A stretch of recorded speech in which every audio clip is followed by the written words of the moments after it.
Mesdames, Mademoiselles et Messieurs, bienvenue sur le journal de ce jour. Son Excellence, le deuxième adjoint du président du Parlement libyen, le Dr Ahmed Houma, a déclaré qu'il est peu probable qu'il y ait une session d'urgence du Parlement pour voter sur l'intervention égyptienne en Libye, ajoutant que la session parlementaire qui se tiendra être de soutenir la position égyptienne par les députés. S'agissant de l'intervention turque dans les territoires libyens, Houma a déclaré que la Turquie exerce une forte pression sur Sarraj, la forçant à se rendre de la ville de Sirte dans le but de contrôler le pétrole de Hilal et la région de Jafra. Outre ces pressions répétées pour signer le protocole d'accord sur la démocratie des frontières maritimes, là où tout cela vient pour permettre au gouvernement d'Erdogan de contrôler les capacités de la richesse du peuple libyen.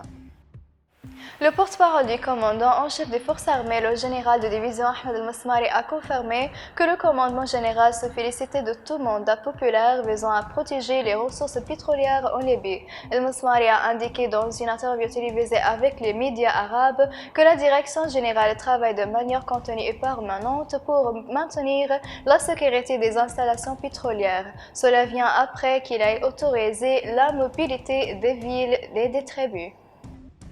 Lundi, le Premier ministre libyen Abdallah Thani a discuté de la situation des blessés dans les forces armées arabes libyennes lors de sa rencontre avec le sous-secrétaire du ministère de la Défense chargé de diriger le ministère, le général de division Younes Farhat. Le bureau des médias du gouvernement libyen a déclaré que lors de la réunion tenue en Conseil de ministres dans la ville de Benghazi, un mécanisme de traitement des blessés des forces armées à domicile avait été discuté, en particulier avec l'interruption de la navigation aérienne entre les pays de la mesure préventive pour faire face à la pandémie de corona. Thani a souligné la nécessité de porter une grande attention à tous les blessés des forces armées et de faciliter toutes leurs procédures, d'autant plus qu'ils mènent une guerre contre les milices armées alliées à la Turquie et aux mercenaires syriens. Le sous-secrétaire du ministère de la Défense chargé de diriger le ministère a affirmé que le dossier des blessés se déroule selon les instructions de Thani, soulignant que toutes les personnes blessées sont piégés dans un certain nombre de pays après l'arrêt de la navigation aérienne. Le ministre libyen des Affaires étrangères Abdelhadi El-Houej que son gouvernement est en faveur d'une solution politique au Libye, à condition que cela soit fait conformément aux résultats de la conférence de Berlin et de la déclaration du Caire, soulignant la nécessité de mettre fin à l'agression directe de la Turquie contre la Libye. El-Houej a expliqué que le gouvernement libyen salue les efforts arabes et internationaux visant à cesser le feu en Libye et à parvenir à un règlement politique. Il a souligné que ce règlement politique doit être basé sur les résultats de la conférence de Berlin et de la déclaration du Caire afin qu'un gouvernement d'unité nationale soit pour désarmer les armes existantes en dehors de la légitimité de l'État, expliquant que la Turquie devrait revenir la paix dans son espace arabe et méditerranéen après la conclusion des règlements politiques.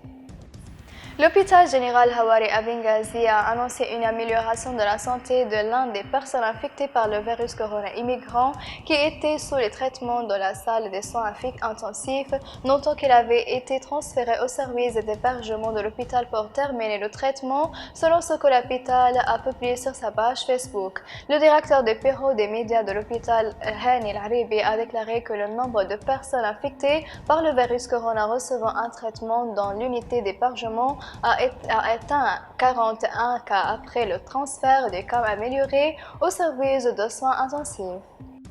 Mesdames et messieurs, merci de m'avoir attiré votre attention et au revoir.